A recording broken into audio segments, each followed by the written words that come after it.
Kelambakkam பர்குலா type solar ஸ்ட்ரக்சரோடைய டே 3 இன்னைக்கு.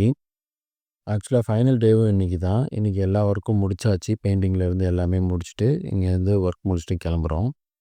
So இந்த video ஃபுல்லாக பார்த்துட்டு இந்த ஸ்ட்ரக்சர் எப்படி இருக்குதுன்றத கமெண்ட் செக்ஷனில் சொல்லுங்கள். அண்ட் என்னோடய ஒர்க்கை பார்த்துட்டு நிறைய பேர் கால் பண்ணுறீங்க உங்கள் வீட்டுக்கு சோலார் போடணும்னு சொல்லிட்டு. கால் பண்ணுறவங்களில் கொஞ்சம் பேர் பார்த்தீங்கன்னா சப்சிடி பற்றி கேட்குறீங்க. ஆக்சுவலாக நான் சப்சிடி பண்ணுறதில்ல. ஏன்னா சப்சிடி இப்போ தான் 1 இயர் ஆகுது. இன்னும் அந்த பேனலோடைய பர்ஃபார்மன்ஸ், ரிலையபிலிட்டி அது எந்த அளவுக்கு எஃபெக்டிவாக ஒர்க் பண்ணணும், அதோட குவாலிட்டி என்ன அப்படின்றத பற்றியெல்லாம் ஒரு லாங் டேர்ம் ப்ரூஃபாக யாருக்கிட்டேயுமே இல்லை. ஸோ எனக்கு பர்சனலாக அதோடைய குவாலிட்டியில் டவுட் இருக்குது. அதனால் அது இப்போதைக்கு அதில் கை வைக்க வேண்டாம்னு சொல்லி நான் வெயிட் பண்ணிகிட்டு இருக்கேன். அப்புறம் சப்சிடிக்குன்னு தனி சோலார் பேனல் இருக்குது. அது போட்டால் தான் சப்சிடி கிடைக்குது. அந்த சோலார் பேனலுமே ரேட்டு ஜாஸ்தியாக இருக்குது நார்மல் பேனல்ஸை விட.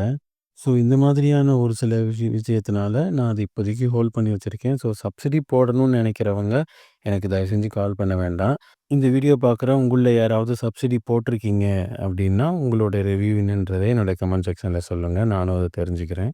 ஸோ இவ்வளவு தான் இந்த வீடியோ. இந்த வீடியோ உங்களுக்கு பிடிச்சிருக்கும், புரிஞ்சிருக்கும்னு நம்புகிறேன். ஸோ இந்த வீடியோ உங்களுக்கு பயனுள்ளதாக இருந்திருந்தது அப்படின்னா இந்த வீடியோவுக்கு ஒரு லைக் பண்ணிக்கங்க. இது உங்களோட ஃப்ரெண்ட்ஸ் அண்ட் ஃபேமிலிக்கு ஷேர் பண்ணுங்கள். இதே மாதிரி சோலார் சம்மந்தப்பட்ட விஷயங்கள் நீங்கள் தெரிஞ்சுக்கணும்னு நினச்சிங்கன்னா